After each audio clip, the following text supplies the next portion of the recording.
think there were so many moments where it felt like that. It was very scary, but there were so many moments that I can recall just giving up as a person.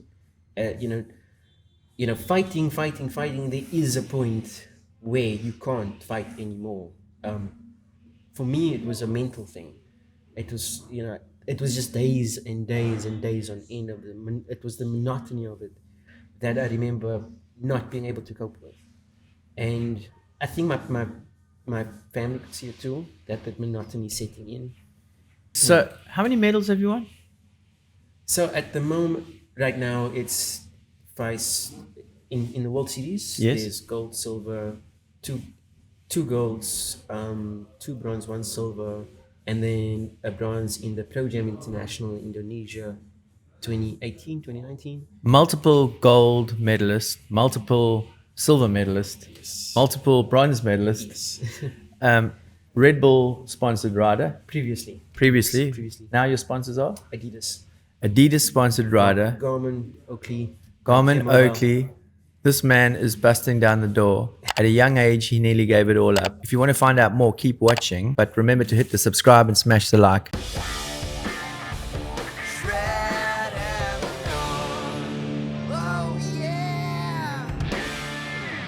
We're back at Lifestyle Surf Shop here at Surfers Corner. A massive thanks to Lifestyle and the team. If you want to get some boards, wetsuits, boardies, all sorts of cool, anything to do with surfing, come here to Surfers Corner and support Lifestyle. All the links are down below. Massive thanks to Seasick Threads, the best board bags out of Australia, as well as my associates over at Wavescape. Today I'm privileged to have as my guest World Skateboarding Championship gold medalist, Marc Johannes. Good morning. Good morning. Thanks ever so much for making time to come on Shredding the Gnar. It's an absolute pleasure to meet you. Thank you. Thank you. This dude can skate. This dude is a next level skateboarder. Look at this clip. So, Jean-Marc, how long have you been skating? I've been skateboarding for about 15 years, definitely. I started skateboarding. I was about 9-10 years old. And yeah, I've picked it up. I've never left it alone since. Awesome. Cape Town man, born and bred? Yes, I am. Born and bred in Athlone, Cape Town. And yeah, it's not, typically where you'd find the skateboarding, scene. But yeah, it was home for me for a long time. And yeah, Cape Town proud. Awesome.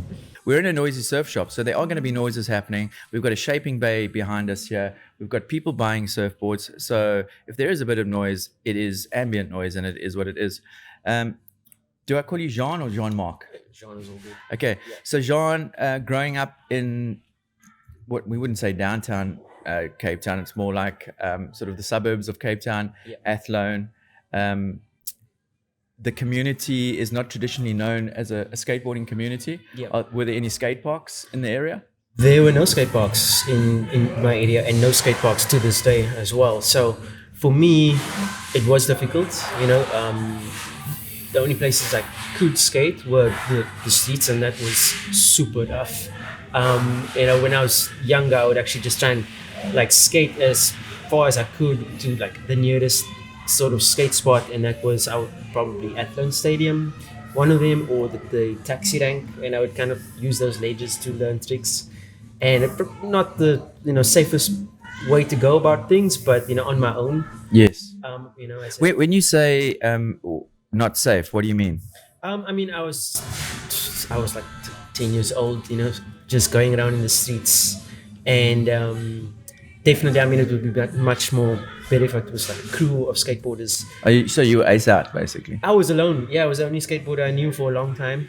And the streets were pretty dodgy It was at certain times. There were certain times, but I knew those times. I knew when I needed to get back home, and but the tricks I learned on those ledges are tricks I do to this day. So I'm quite thankful for that.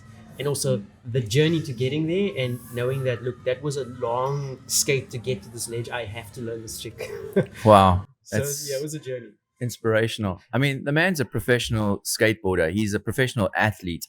If you look at his Instagram account, and all the handles will be down below. You don't have to scroll very far to see that he's highly committed at his craft. As you say, you've been skating for how old are you now? Just turned 32. 32. This man does not look 32. Hey, look at him. Thank What is the secret elixir? Are you drink? Skateboarding. Skateboarding. There we go. Skateboarding. Yeah. What's the saying about you don't get old? This quote here. That's what keeps this man young. I mean, so you've been skating for over 20 years. Yeah, I mean, there were times where I kind of had to, give it a break, and then I was through high school, and I was super dedicated, throughout high school, but there were times when I had to just, hang the board up and then, just focus on that. My parents were, they said you have to finish school, you have to do that what you need to do, and you can pick up skateboarding again. Once that's done. Okay, so you finished school. Your parents made sure that you had your priorities in order. Yeah. And got that done. Yeah. Were you quite the academic at school? Were you quite committed? I was committed. I think, yeah, definitely because of skateboarding. Yes. It gave me a certain kind of mindset. I would approach everything with, and I was quite determined. When I matriculated, I had pretty good marks. I matriculated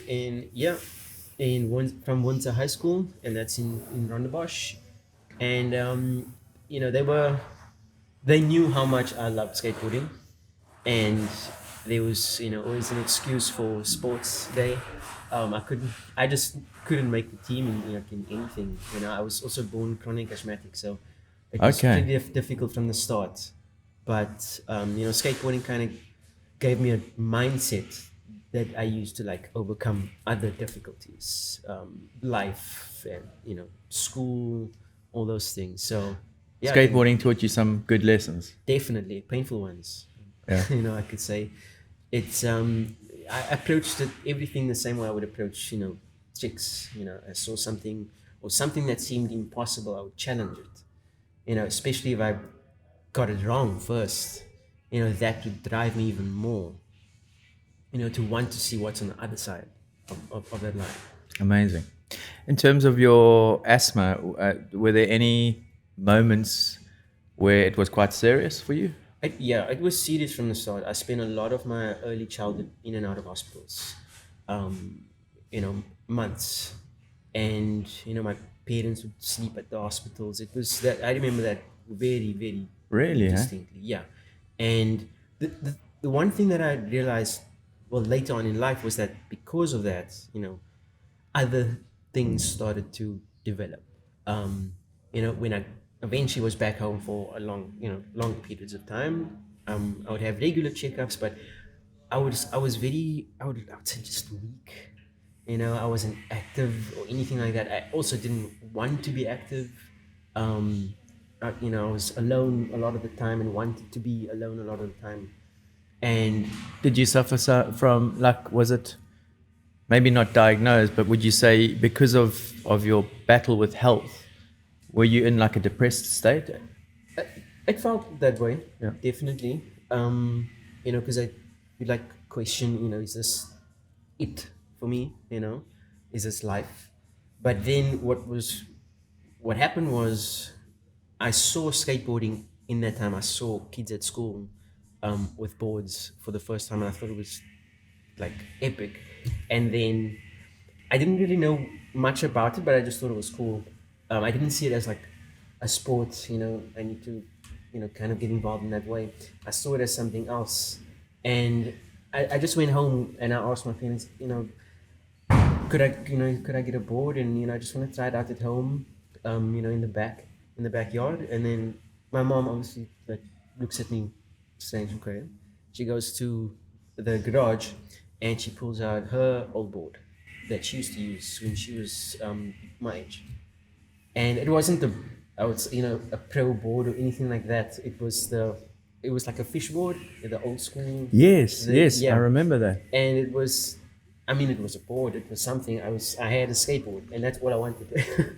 I was just pushing around outside. That's insane, John. And I got the hang of it pretty quickly. And I think, before you go on there, were there any moments, sorry to keep on about this, but were there any moments when you were in hospital as a child that you nearly died?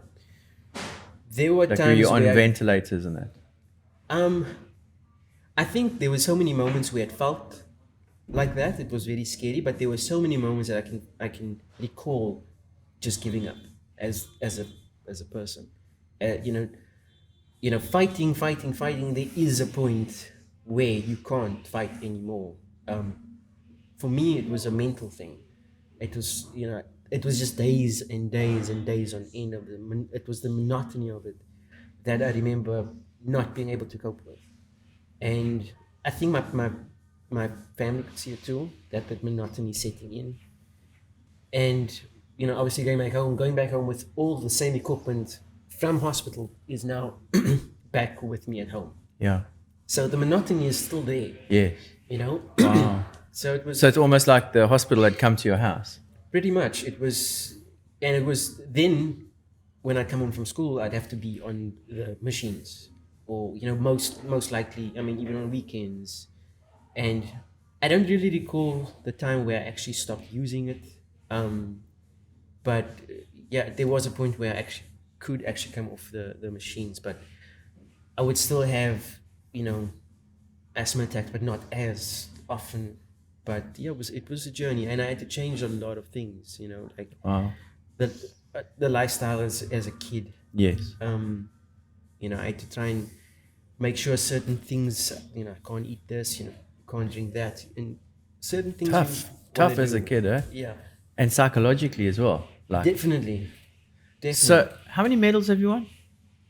So at the moment, right now, it's price in the World Series. Yes. There's gold, silver, two golds, 2 bronze, 1 silver, and then a bronze in the Pro Jam International in Indonesia, 2019. Multiple gold medalists, multiple silver medalists, Yes. multiple bronze medalists. Yes. Red Bull sponsored rider Previously. previously. Previously. Now your sponsors are Adidas. Adidas sponsored rider, Garmin, Oakley. Garmin, Mobile. Oakley. This man is busting down the door. Yes. Like when you picked up that skateboard, it wasn't like a cool skateboard. It was just like your first skateboard was just one of those Definitely. cheapos. It's like I was given, I don't know. It was a strange feeling that I got. I can't explain it. When I picked the board up, and every time I held the board, it was just a strange feeling I'd never felt before. Like I was connected in some way that I couldn't explain, to this feeling. And I gravitated to this feeling all the time. And it was like something I felt I was missing in my life. I don't know, maybe it could have been anything else, but it was when I found skateboarding, it kind of gave me the voice. It brought who I felt I was always supposed to be as a person. Amazing. It's a beautiful thing. It's interesting that you say that about the board connecting with you because like when we watch you skating now, that board is like literally connected to your feet. Okay. So you got your first board and then I'm sure you very quickly, were you skating those ledges and athlone on that board or had you then progressed onto a better board? I progressed onto a better board. Okay. So the board was pretty worn out by the time I got it. Yes. And I learned to ollie and You learned to ollie on it? I learned to kickflip in the first week. What? And yeah, it was I kind of saw it and went home and like, okay, I kind of... You landed a kickflip in 1 week Yes. of not ever skateboarding? No. And then in the first... I was like, okay, what happened was the board broke. Okay. It was pretty worn out. And I was like, okay, now I do need a board, like a new one. Yes. My mom went to the skate shop and got like a complete... It was all good. I was starting out, so a complete board is something you go for. I didn't know anything about board size, bearings, or anything like that. Yes. And then in the first year, after the first year, it was quite funny because my friends from school would then start inviting me to the local skate park. It was quite far from where I stayed, so I'd go there like once or twice. Mm-hmm. But in that first year, there was a contest, like a Pro-Am Open. And I did not know anything about competitive skateboarding or anything like that. And my friends put my name down as a joke because it was like an open contest. You could just put your name down. And then I entered the contest and came to the end of it. And I won my first pro-am contest in first year of skateboarding. And I mean, it was a funny thing to talk about at school after that. But then I started to realize, I think my parents started to realize, wait, like there's something here, Yeah. you know? Because I also, at the time, I wasn't old enough to sign a contract. So, there were guys coming to the house, there to sign on my behalf. And I was like 13 years old. Really? Eh? Yeah. Is that when you picked up your first sponsor? Yes. When you were 13? I was 13. Wow. And it was a pretty good contract. I mean, when I was for a kid. 13-year-old.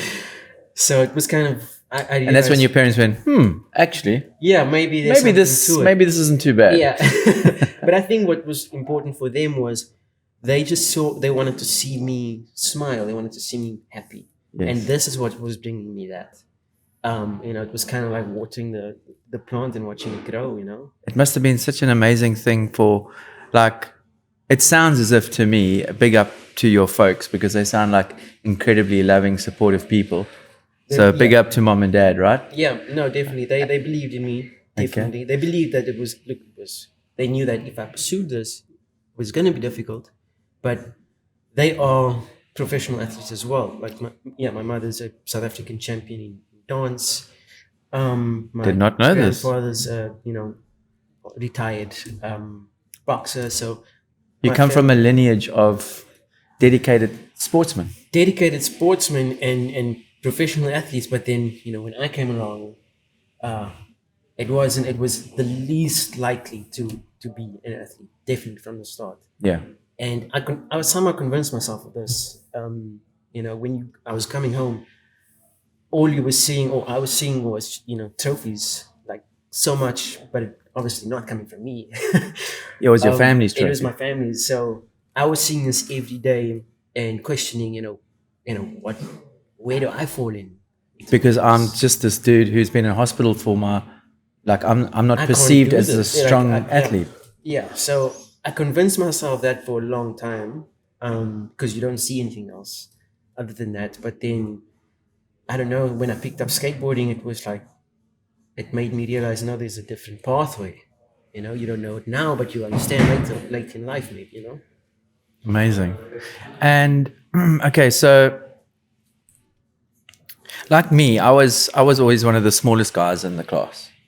And I think it's fair to say that you probably were too. Oh, definitely. And did you pick up a fair amount of bullying as a kid? Very bad. Okay. Yeah, definitely. I mean, quite bad. Yeah, I mean, I always, try to beat myself in school. I mean, geez, I've had my board, like, just being messed with, throwing my board, get thrown in bins, getting thrown on the roofs when it's raining. Just picked on quite often because I wasn't, like, fitting in. Okay. Into the mold. Into the mold. And what was that mold of your peers? Was it the rugby, sort of soccer, that kind of mold, or are you talking about like just heavies? I think just like what we'd say, cool kids. The cool kids, yes. Yeah. The cool kid mold. Yes, definitely. Stop you there. Yeah. Well, for all those cool kids that bullied this guy at school, I just want to ask you a question. How many gold medals have you got in your cupboard today or on your wall? That's one just for you, brother. Thank you. There was that, and then there were obviously like the kids that obviously saw like, look, this guy is maybe onto something here, But I mean, I knew I was waiting for it, I was. And then they all of a sudden became your friends. Oh yes, so much of them after that, but it was pretty difficult. But I think what helped a lot at the time in high school was the sports teacher. Actually, he knew that I was into skateboarding, and then there was a tennis court at the back that I would kind of like sneak into during break time and just practice. I'd bring my board to school. After school, I'd like just practice tricks. It was good flat ground. He'd see this, and he was very supportive of it. And I mean, to this day, they actually, I'm very grateful, but like they actually renamed that tennis court to me. So it was, You've got a tennis court named after you. yeah, it was a section of the school that he named. So it was, So it's the Jean-Marc. yeah, tennis court too. Again, for all those bullies who probably beat you up on their tennis court, it's now named after I him. just, yeah, I mean, I'm sure there was like a lot of kids who could maybe got picked on here and there. Yes. But for me, yeah, it was things that if it was any other way, it would have probably like demotivated me to continue skateboarding. Yes. Did at a time, but then it also drove me to one of like now like I want to push, of being told you can't, or being told like, nah, this is not, you don't belong here, or whatever the case may be. So that made me want to push, That just lit the fire underneath you. Oh yeah, definitely. So when somebody says you can't do that, you're the kind of guy that goes, watch me. Yeah, I mean for a long time, especially coming from where I come from, it was like because certain things have never been done. There was like this thing, okay, maybe you're not, because it's never been done. What's the chances? Are you talking trick wise now? Just trick or goals. Life. My goals Yes. were Yeah. like very ambitious, like gold medal and whatever. In my mind, I was like, okay, well, if it's never been done, then maybe I need to be the first to do it. Let's look at it like that. Whatever it is, I'm gonna try at least to see what happens. So you've signed up your first sponsor. When did you really start to let's talk about two things. Let's talk about moving towards the highest point in your career as a pro skater. You may still be on that trajectory and that journey, but along the way you've reached high points, and then dealing with some very challenging low points that you mentioned to me earlier, about your grand and everything. So let's talk about that. I mean, I only turned pro in 2021. Okay. So for me, it was a tough ladder to climb. Going from wild card to amateur contests, things like that. So I think when I got my first invitation to a World Series contest in 2016, that was through being spotted on social media. Okay. And this was from me filming at spots in my hometown in Athlone, and just using what I had, using what I had to like kind of just get out there in any way. Because I had no sponsors at the time. So I got the invitation and I thought, okay, wow, this is like the dream, I've been practicing to a point where I wanted to be at a point to compete like at the level. Got the invitation, and then I had no idea that event was going to be successful for me. Which event was it? It was the 5SAM World Series 2016. Because where was it? China. Okay. I knew I was gonna do my best because I don't get many like chances to go like overseas. So every chance I do get, I have to like do it as if it's my last. So I had that in mind. That was my approach. I practiced like my heart out every single day. But what happened in that same year, my grandmother, who I was staying with at the time, was always supportive of my parents and contributed a lot to their athletic careers and their success, and also contributed to mine in a motivational way. She's like a mentor. And she helped me a lot, supportive a lot. And that same year, I was supposed to go towards the end of the year. She was diagnosed with cancer, and every day since that day was different. Every single day was different for us as a family, for me as an individual. More and more, the worse it got, the more I was going, no, I can't go to this contest. Like, I'm not there mentally. Yeah, physically, like I'm going to skate for sure, but mentally I'm not there. So she kept telling me, I didn't know you have to go. This is good for you. But I didn't know what the next day was going to bring every single day. So right before, a couple of weeks before the contest, she passes away. Her last conversation the day before she passed, she was telling me to go to this contest and how good it was going to be for me. And in my mind, I was thinking something different. I was not gonna go. And then next day she passed away, and yeah, I had to think a lot. I thought about it, for me to like, honor, what she wanted for me, go to this contest.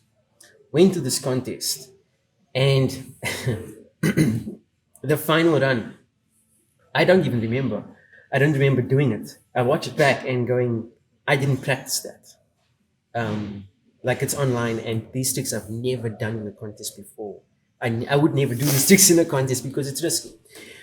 And had a flawless run. And the first round, like semis, qualified first. I was like, okay, wait, I think we might be onto something, yeah. Came the next round, I thought, I'm just going to go in. I mean, this was the last money I had for a ticket, my last pair of shoes, the last board I had.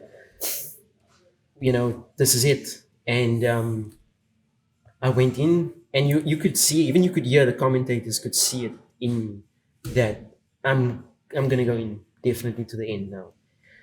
Ended up winning, and I mean, that gave me so much motivation. You won the contest. I won the contest, yeah. I mean, thank you. It was so much respect from everybody else, from all the other competitors, from China, Germany, Japan. Like everybody was so respectful, to me just like going all out in the contest. After that, things were a little bit easier. I mean, it gave me the motivation going, okay, well, I can definitely do this, going to the next contest, podiumed again, and then got spotted in that contest to go to another international open, and I got the podium over there in Indonesia. And it made me realize, look, like all those overtime hours, all the difficulties, whatever, that led up to that moment. And is shaping me. And that win was for Gran. Yeah, definitely. For Omar. Definitely. Yeah. Without a doubt. And to everybody that supports me, my fiance Roxanne as well, supporting from high school, and my family. So it was, we all felt that because my grandmother wasn't just like my grandmother, really. It was everyone that met her. Okay. It was like that. So, like the matriarch of the family and friends. And definitely. So I'm just glad I could honor that. Could she cook really well? Yes. What was that one dish that unmatched on everything? Really? Yes. Wow. The rest of my family, many have tried, many have failed, including me. That is the hallmark of a good granny, hey? Yes. She keeps you well fed, and through food and sound, loving, solid advice helps guide us through life, right? Definitely. And it's oftentimes, as is the case within my family, that the mothers are the rock, the foundation of a good, strong family, Definitely. So that's awesome, eh? And it's amazing that you took that leap and you honored the legacy of her wish and went and competed. And that was pretty much, one would think, the springboard that you needed to propel you to another level. Yeah. Because from there you kind of got invited to Indo, and then it set you on your path, right? Yeah. So where to after that? Where did you go? After FICE. Yeah. After that, I then kept getting invited back. Okay. And then I went to Indonesia. This was a massive contest, but in terms of like bigger, it was a smaller pool of guys that were invited, but it was like 20 guys as opposed to an open. Okay. It's like open is everybody. You don't even know the number that's going to be at the end of the day. But the international invitation was like 20 guys and 20 absolutely crazy good, skateboarders. I mean, guys I've watched their videos, had thrasher parts. And I was like, the obstacles were massive too. Okay, so before you go on, just keep that thought. Your disciplines are street skateboard. Street skate. Yes. Okay, so you don't ride, bowl, or ramp? I do now. You do now. Okay, so you're mixing it up a bit. Yeah. But back then it was street. And again, we'll go back to where you just finished off. But who Because you must be highly competitive deep down the inside, right? To want to be doing this. Yeah. And motivated. I mean, yeah, you have to, it comes out of you. And I think I can actually, thank my family. Because for those genes. The genes, because I mean, I only found out now that, when my mother was pregnant with me, she was at the height of professional competitions. When she was pregnant with you? Yes. Wow. Dancing. And she was in championship level. Like modern dancing, ballroom dancing? Ballroom. Yeah. Okay, ballroom. Okay. And so I mean, something must have maybe came from that, but I reckon she was at her peak performance and some of that energy was transferred into you. The energy, I'm a strong believer in energy, definitely. Yeah. So I and the proudest run, like your heroes that you've watched growing up, that you've skated against and you've beaten them in a run. I think, or not necessarily your heroes, but just dudes that you really respect and you've been on a run and you've stomped it down. I think I got like a lot of just like guys coming up to me that I've watched, and just the respect, when they see you at skateboarding, they go like, that was good. A lot of like skateboarders that I look up to, to this day, so much skateboarders like Chris Haslam. When he came down here, it was awesome meeting him for the first time. Wow, there were so many skateboarders that I've met, like Alex Mazurov, Sarah Krutkov, so much technical skateboarders that has like taught me so much just by watching them, competing with them. And like there's so much respect between the two of us, in terms of trick difficulty and stuff, and especially at the contest. Like I don't really know anyone, but when I come there, I'm like want to get to know all the guys. Okay, cool. And then after the contest, they all come like, like where you from? And I'm from South Africa, Athlone. Like, where's that? Athlone is it's a place in Cape Town. But it's such good like camaraderie between us. But I think the one in terms of like honoring, a legend that I've like looked up to my whole life. Wait, don't say it. I'm gonna say it. Rodney Mullen. He's one of them. But Willie Santos. So we're good friends now. Oh, really? Huh? But he was the judge of the World Series contest in 2016. And the end trick was going to be hard flip. And he spoke to me before the final. And I was so torn between, should I do hard flip or should I do the flip middle and grab? And he says, do the flip middle and grab. And in my mind, I was like, if Willie Santos says do flip middle and grab, you do flip middle and grab. Yes. He says jump, I say ha ha. And I mean, it's Willie Santos, and then I landed it, and that was the last trick of the contest.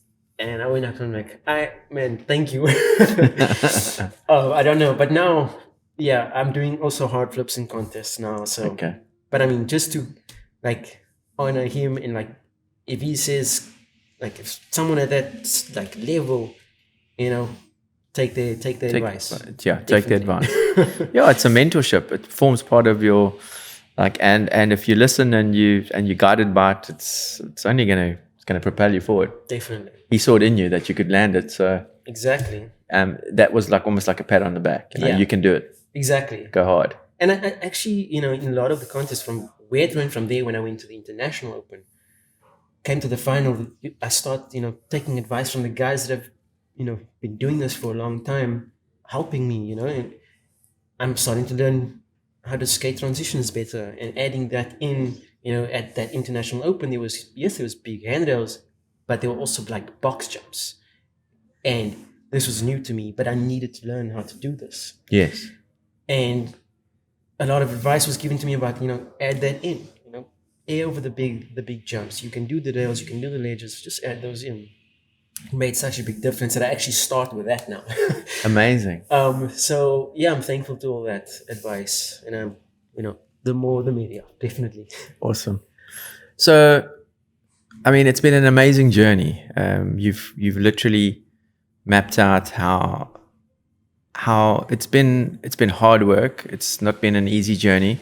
You've come from a position of questioning how you're ever going to be of value to the the sports world from such a strong sporting lineage in terms of family to being a sort of what's the word? Multi-winning medalist, you know, and I'm sure that your family and that your gran is super proud of what you've become as a man. Definitely. Where to now, bro? Where's Jean-Marc going now? You know, what's your goals? The goals is, you know, obviously to continue to. Did you skate Olympics? No, not the first one. Is it a goal?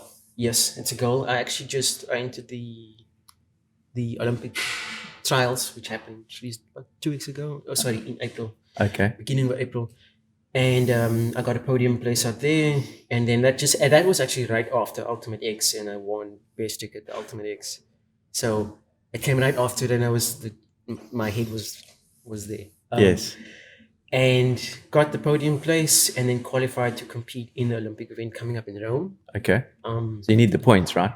Yeah. So I just got on now to go to street skateboarding in Rome. From there, we're gonna keep working and get to the end of the line. And when is Olympics? Next year, 2024 in Paris. Wow. And from there, I mean, from now up until then, and I mean, I want to add to the podiums, definitely. You know, I went to another FICE Open in Switzerland last year and got third and won best trick. So, you know, I want to continue doing that and continue also to, you know, break world records. This was a childhood dream. So I've broken about 6 or 7. You've broken 6 or 7 world records? Guinness World Records, yes. And, again, that's another one for the bullies to stick in their pipe and smoke it. What records have you broken?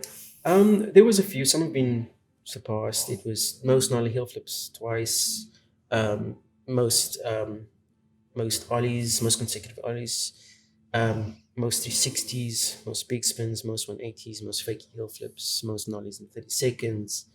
There was some of them I've, you know, tried to do twice. Okay. But I want to continue to do it, and also kind of this year I want to set my own. Mm-hmm. That's a goal, but it most likely won't be like a, you know, speed or anything like that, or most in X amount of time. It'll be something big that I've been holding back on. So keep it under wraps, right? Yeah, it will happen. It will happen. You're working on it. I'm working on it. Was something being that maybe, you know, a couple of years ago I did this project. I had this idea. It was actually with Red Bull. I ollied from one shipping container to the other, but it was like the sea stories high and almost 4 meters gap. It was a pretty cool idea. And right in front landed of the table. Yeah, I had to. Clip online? Is the clip online? The clip should be online. I'll grab it. We'll put it up, yeah. I got the image as well. The main image was shot by Craig Koleski. Yes, I know Craig. And it was quite something. I mean, I think we were all nervous. I mean, my mother was there. Yeah, she saw it, and as it went up to 10 stories, she just burst into tears. I had to do it first, you know. Yeah. It was one of those things. So you did it at 10 stories? Yeah. 4 meter gap? About 4 meters, yeah. Container to container? Yeah, inside the one into the other. And it was scary. It was definitely scary, but it was like, you look down and you go, well, if you go down, it's over, you know, that's not going to be... So there was no nets or anything? It wasn't nets, no. I didn't have any, like, protective gear. It was just like... Was there a bag down there? Oh, no bag. It was like, there was like cardboard. Couldn't you have done it over water? Most likely. Well, I mean, just a tip for the next, you know, for the next, just a little bit of a tip, guys. Maybe, I don't know, like some of those blow up Lalos or, you know. You know what it was? Photoshop the ground and. Yeah, protective gear was also an option, but. Yes. The guy that was like coordinated, Leander Lacey, he was pro at everything. He knew exactly what was going on, how I needed to do it, how I needed to ollie, everything. But for me, I felt as if like protective gear was kind of giving me an option to fail. Yes. And that was like a mental thing, because when I look down, I don't want that option.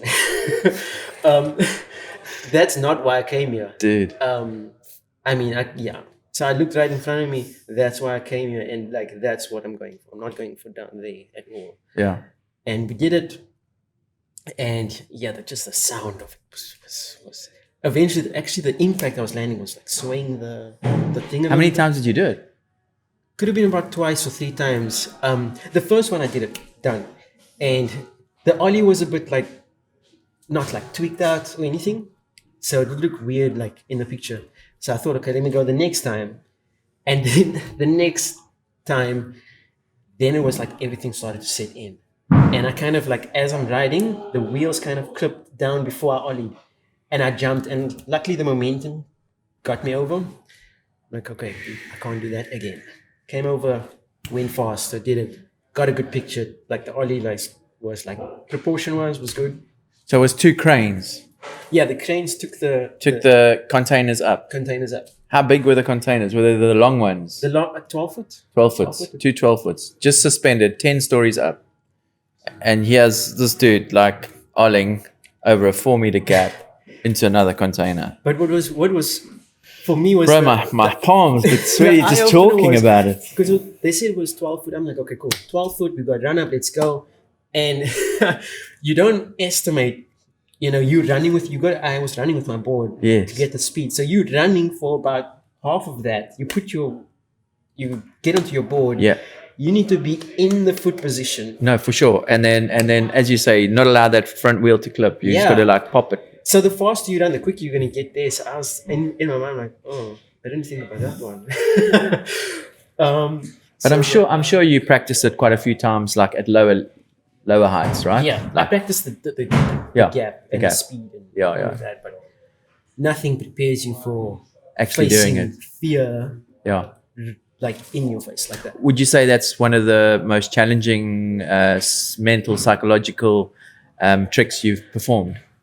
Yes. Okay. I think it was one of those things that, and what I did that time to overcome that and get myself mentally ready, I still do it to this day. When you approach with like a situation of like, you have one try to do this. Yes. You need to know in this one try mentally before you even attempt it. You need to know that it happened already. Yeah. You need to get there mentally. And I still do it to this day. Okay. So I'm grateful for overcoming that. They say some athletes have what they call triggers. So when a rugby player gets up to smack a ball, Yeah. you see some of them clasp their hands together and they press their fingers together, Yes. and it triggers a thought in their mind. Right. And it's that moment. It might be a moment where he's in the stadium on his own on a Sunday morning. There's no one in the stadium, and he's just practicing his kicks. Yeah. And he takes that thought and that moment, and he triggers it. So when he gets up to hit that ball and he triggers, there's no one there. Yeah. Do you have similar triggers for yourself? It's so certain things. It's like a switch, but it only happens through breathing exercises that I did to help me with my asthma many years ago. Okay. And it kind of over time, it's like one of those things that over time it becomes easier, and you start to understand it. But now, when I do it now, there's certain ways you breathe where your mind becomes very silent, to a point you can't hear anything, and it's just all you see is you, and everything is quiet at peace, even though it's Yes. complete fear. It's complete, Yeah, you center yourself, you ground yourself in that moment. and it's only you and you being present in the moment you've created. Yes. Not everything Round. Yeah. else. So sometimes even in contests, before it's in that moment, I'll take my time before I actually do it to get there. And more often than not, it works out. It happened at Ultimate X. Okay. And it happened at the qualifiers. It happened last year as well. So you get better the more you do something. The more Yes, you get yeah. at it. So yeah, it's Amazing. something that I'm grateful for. Definitely. Cool. Okay. So for those of you out there that don't know this, Jean-Marc is the most awarded medalist skateboarder in South Africa's history of skateboarding. Thank you. That's why it's such an honor to have you here, bro. And that's why it's such a privilege and such a humbling experience to hear your story. Thank you. Of a young man who felt he pretty much didn't have much to give in terms of, of his life towards anything in the sports world. Yeah. Lying in hospital, being on machines at home, being bullied at school, being a smaller type person like myself. Yes. So I know the challenges that you've had to deal with growing up. Yes. And it's probably why people are surprised when you say that you're 32. And when I say that I'm nearly 50, people also say like, okay, No worries. okay. No worries. And it's, I'm nearly 50. And so it's, so I understand those challenges, but it's so cool to know that we've got South Africans like this who've got such potential. I've read it and I've seen, and you've also kind of intimated that you've kind of got this persona within the skate world that you're this like kind of clean cut dude and you're the business end of skateboarding, and not necessarily the core end. Well, I mean, I don't know, jumping a 4-meter gap at 10 stories high is pretty core to me, bro. Thank you. And yeah, you don't need a tattoo to prove that you're core. That's all I'm saying. Yeah. And I think that's where people's perceptions are, that if you don't look like the archetypal skater, like with loads of tats and gold chains and, listens to hip hop 24/7, then there's an edge that gets taken away. But would you agree with that? Yeah, I mean, I didn't know until I was, heard it. Okay. I mean, I focused a lot on competitive skateboarding, and I trained a lot outside of skateboarding. I mean, like really intense training, 5 a.m.s before the actual skate session even happens. Actually, before I was competing, because I wanted to get healthy. And as a person, I wanted to be just a little bit stronger, after all that time I've spent in hospital, I just wanted to get my confidence back and just be healthier. So I continued training. It obviously helped my skateboarding in the long run. But yeah, that is the what I've heard. But I think after the video part this year, I think it's So he released a video called Left Field. left field. Left Field. The link is below. It's on YouTube. Go watch it. For those of you who don't think he's core, that's all I'm going to say. But another thing I'm going to say is that I think that you're quite possibly our brightest hope at an Olympic medal. Thank you. I appreciate it. I think that the adversities that you've overcome are very different to a lot of adversities that a lot of counterculture sports people have had to overcome. Things like addictions, things like, the I don't want to say it, but like almost the stereotypical rough upbringing things that a lot of people have had to overcome. But you've had to overcome, in many ways, greater adversities than a lot, because as a child, you nearly died from asthma. You were in hospital. You were on machines. You're within a sporting family that has a strong lineage, a strong support system and mindset. But here you're this child that feels completely vulnerable. The word I'm looking for is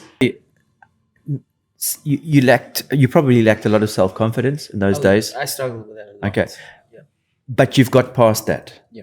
And I think what that's given you is the one thing that a lot of South African sportsmen are missing in the counterculture. And that's BMT. Big match temperament. That when it gets to the finals, this man has been on the podium more than any other skateboarder in South Africa's history. That's all I'm saying. Thank you. I mean, it's it's something that sets in, and I only start to understand it now. When you get older, you understand why you are a certain way and in certain moments, especially when it's like a final, when you expect it, or when it's, you could fail very easily, because there's a lot of pressure and, a lot of, expectations, a lot of things like that. And it's at that moment that I go back in my head to all the times when I was expected to fail. And all those moments that I can really distinctly say where I was scared and what true fear felt like, what true demotivation felt like. Feeling all of that, never forgetting what that felt like, and then overcoming it. So when I see it again, in a smaller form, I would say, and it kind of comes out of me, that person that faces it with that, looks at the pressure and challenges it with pressure very calmly. Yeah, I think it's a different type of coping mindset and mechanism to somebody who's, and no disrespects to anyone who's overcome any sort of addiction or, I respect everyone in the skate community, and I have conversations with and come from the community myself. But it's like when you take yourself back to those moments and use it as a motivating factor to propel yourself forward, it also comes from a space of knowing that you're not and can't go back to that. Definitely. Whereas somebody who's overcome an addiction tends to know in the back of their mind that they've got to keep fighting it, because to use that overcoming that addiction as a motivator in that space is also the feeling of, I could slip back into that. And I think that's where you gain clarity. And I think that's where your BMT can propel you in so many ways, like no other. I think we're looking at a future Olympian medalist here for skateboarding in South Africa. Thank you. I mean, you just go and send it, brother. I'll do my best. And we'll be supporting you. Thank you. I appreciate it. It's been an absolute honor and a pleasure to meet you, Jean-Marc. We wish you all the very best in your skateboarding career, breaking records, the most medals. Like, the dude is core. Go watch the film Left Field and go and watch him jump. Oh, we've already shown it already, the gap. It's been a super pleasure to have you on Shredding the Gnar. Thank you so much for the opportunity. I appreciate everything, the support, everybody that's watching. Thank you for supporting me, supporting the show. Yeah. And just remind them to hit subscribe and hit like. Definitely. And make sure to hit subscribe, hit like, and enjoy the rest of the day. Enjoy the weekend, wherever you are, whatever time it is. Go for it.